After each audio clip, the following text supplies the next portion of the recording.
Welcome back to Between Two Bushes. Hi, I'm Dr. Stephanie Schull, the inventor and CEO of Kegelbell.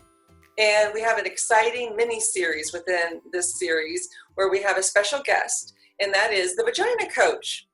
Welcome, Kim. Hello, thank you for having me again. Oh, it's exciting to have you because you have so much information about pelvic floor health, about the vagina, about all that we don't know in our culture that we absolutely must know to protect our health. You know, the other day, Michelle Obama, she had a podcast on sexual health.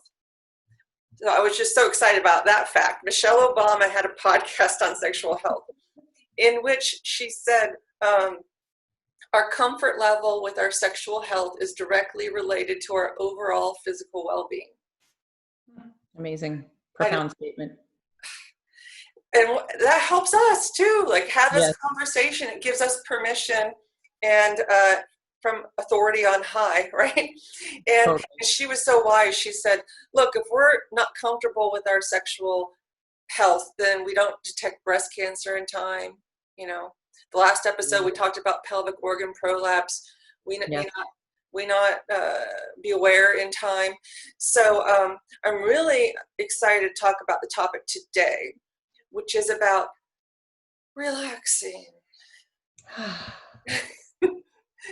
It's so important with this part of the body, and it's counterintuitive to so many people.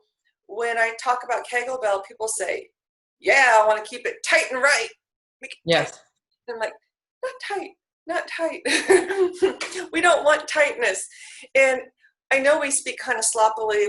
We really mean contract and be able to squeeze, but also be able to relax and release. Yes. And so I want to talk about relaxing and releasing because it's not all about just squeezing. So can you talk a little bit about that? And I guess my first question is, if someone, well, do you just want to open up and talk about that? Because the first question is, people say my pelvic floor is too tight and I can't do kegels. And I don't know how they would know that and what the answer to that is. Yeah, for sure.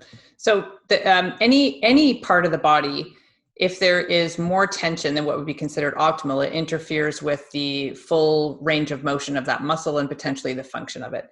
And so I equate it often to a bicep. So here's my bicep muscle and there's a bicep curl, which we all know from, well, most people know from exercise. So if I, that's my optimal resting length of my arm, this would be partially contracted, that would be fully contracted. If I spent my day or a big strong portion of my day walking around like this with a partially contracted muscle, then this is going to tire, it's going to fatigue. And what also is going to happen is the muscle will actually start to adapt to being held in this state. It's kind of like also women who wear high heels all the time. Their calf muscles start to adapt to a shortened state, and then they have a hard time actually wearing normal shoes or not wearing something with a heel on it. So our body is constantly adapting to how we hold it. And the pelvic floor is no different. So if you can imagine this being the pelvic floor, if I'm sitting in a neutral posture, which we had talked about in another video, neutral posture allows the pelvic floor to be at its optimal resting length. If we're sitting in a tucked position all the time, it can contribute to shortening and tightening of that group of muscles and fatiguing of that muscle. So then it's not as able to respond to, you know, laughing, coughing, sneezing, jumping, life, whatever it is that comes our way. So this is actually a reality for a lot of people. And there's many reasons that contribute to more, what would be considered more than optimal tension in the pelvic floor. One of them was posture, which we had talked about before. It could be a fall on the tailbone that contributed to kind of the bone, the layout, the landscape of the bones being altered a little and the muscles maybe being tighter on one side. It could be a result of surgery. So if they've had a surgical incision in the pelvic floor or in the perineum and there's some scar tissue, that can potentially contribute to it.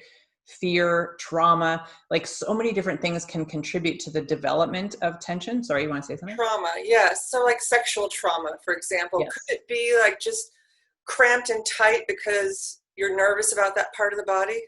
Yes. Or doesn't even have, so sexual trauma, yes. Any type of trauma. So any type of stress, any type of heightened response can contribute to an overactivity in that group of muscles. Okay.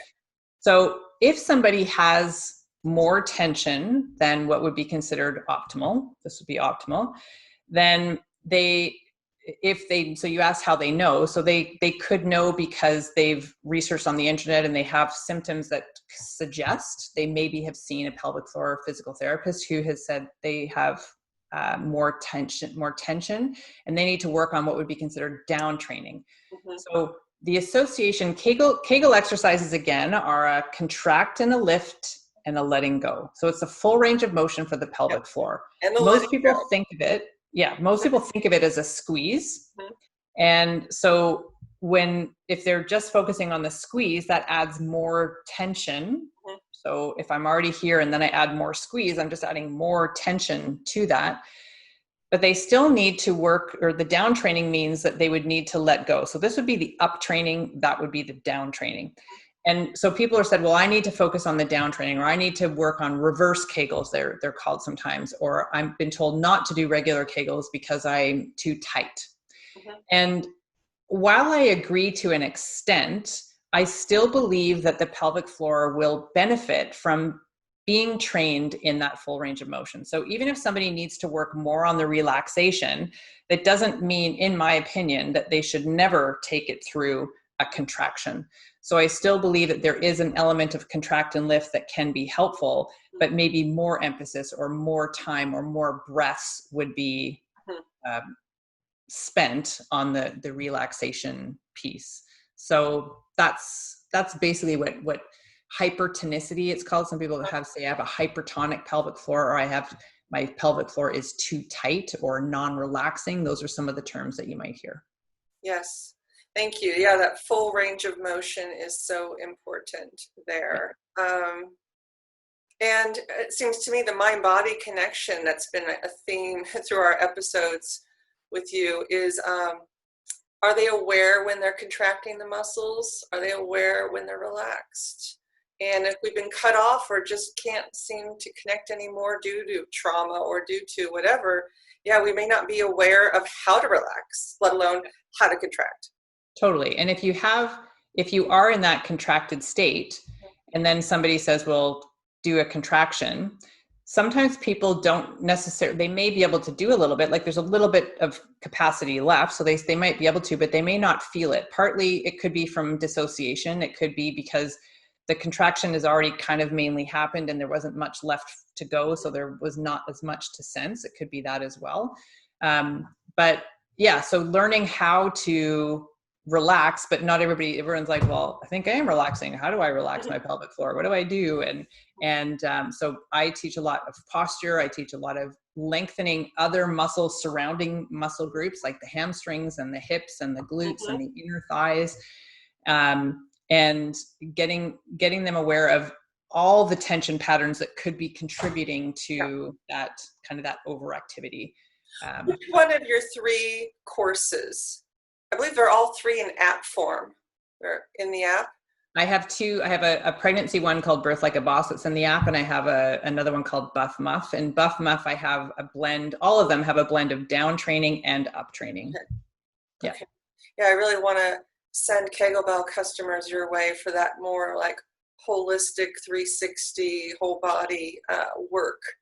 I was really struck, and it was very moving when one of our customers doesn't sound like the right word, one of our Kegelbell community members, she discovered with Kegelbell, she's young, she was in her early 20s, she discovered that she was holding a lot of tension down there. Like, so her muscles were clenched, kind of like if your shoulders get tight because, you're tense, you're upset, whatever, and they get cramped. So she didn't realize that until she bought Kegelbell and she was using it. And she used it in a novel way to connect the mind and body to learn how to relax the muscles. Yeah. So where some people use Kegelbell, you try to hold it in, which helps with the contraction. With Kegelbell, you hold and then you release for twice as long as you hold, and you cycle for a few minutes. So we really concentrate on the relaxation as well as the holding. But for her, she needed to put it in and concentrate on that mind-body connection to where she could relax it and it could fall out. Yeah.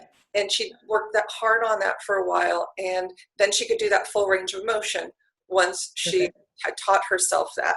So she's very ambitious, very a little like mini scientist when it came to this. I was super impressed.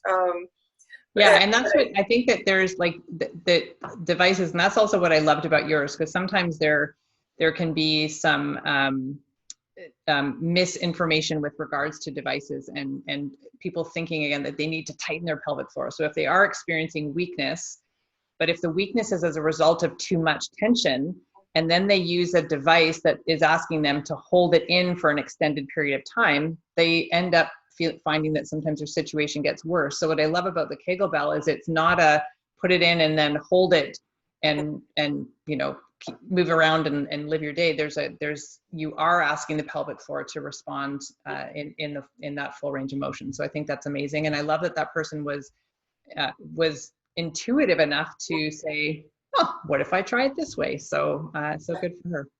She actually did a whole video on it on YouTube. So I'll link to it below. I'm assuming there's going to be the ability to link below. I'm saying that now, but hopefully that's true. It's amazing how generous the community of women really is about this stuff. Because when I started this, I thought it's going to be an uphill battle, that people are going to want to talk about it, and it's going to be hard to open these doors. But instead, I find the opposite is true, that Totally. Women write me and say, I can't wait to tell my daughters because I don't want them to suffer all the years like I did. I can't wait to tell my friend, my sister, my mother. And they feel grateful the fact that they can now talk freely, or there is somebody else who's talking about them that's giving them permission to talk about it. So I love that. And then people submit these videos like the one I just mentioned. And there's this one really beautiful video. But anyway, I could go into it. It's just surprising and very touching to me. But other than that one example I gave in another part of the series of someone kind of really resisting and saying, this sounds like body shaming, like you're shaming women's bodies for the way they naturally react. Other than that one exception, and then another person one time who said it's not a proper discussion in public, but barring that, of all the thousands of people I've spoken with about this over the past 5 years, it's amazing how much people want to talk about it. And I love it when I'm at the airport and going through security. Yeah. And I have to get out the Kegelbell device. So this just happened a couple of weeks ago. And a woman's like, I'm going to have to open your suitcase. I'm like, go for it, because I know what you're going to get. And I can't wait to talk about it. And so I gave her the whole spiel about it.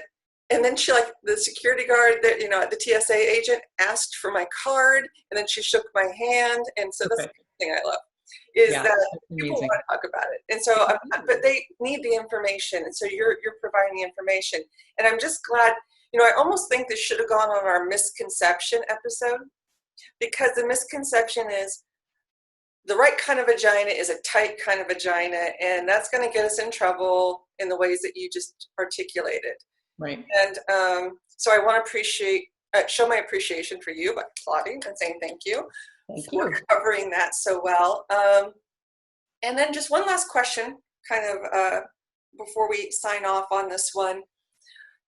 If I ever get negative feedback, like on posts, social media, my videos or whatever, someone will say, this is so harmful, this is so dangerous. Women can do real harm and permanent damage to themselves by doing something like Kegelbell.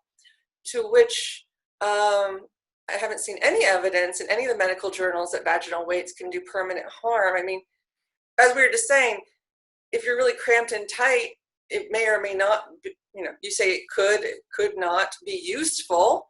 But I don't know about permanent damage and harm, like the way that pelvic mesh surgery, cuts the muscles and can create a situation. How would you answer that critique? Would you say that there is an element of permanent damage?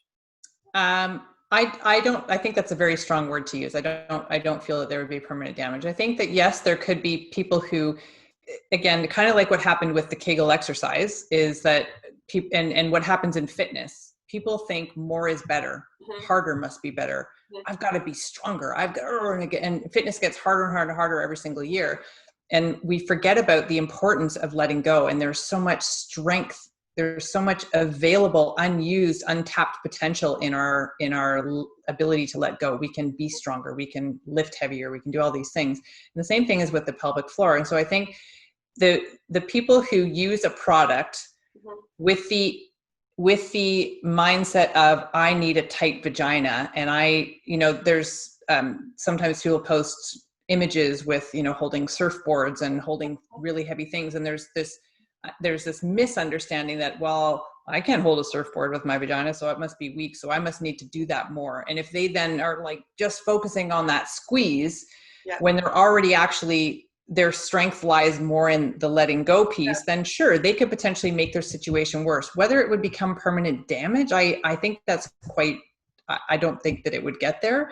Yeah, you could potentially create a pain syndrome, or you could potentially create some overactivity if you're using it incorrectly. And again, that's what I like about your device compared to some of the instructions with other ones, where you're asking, you want that relaxation phase, you want the lift, you want the letting go. So we need that balance, and that balance is often what's missing. So I don't feel like it would be something that would contribute to permanent damage. Well, thank you. I just want to run that past you and get your opinion on the matter. Well, I think after seeing this, hopefully, and I'm going to put in the keyword search, tight and right. So when people are looking, I can make my vagina tighter, surprise, you're going to see us talking about relaxation. Right. So thank you for that, Kim. Yes, thank you. See you next time. The Vagina Coach, everyone. Goodbye.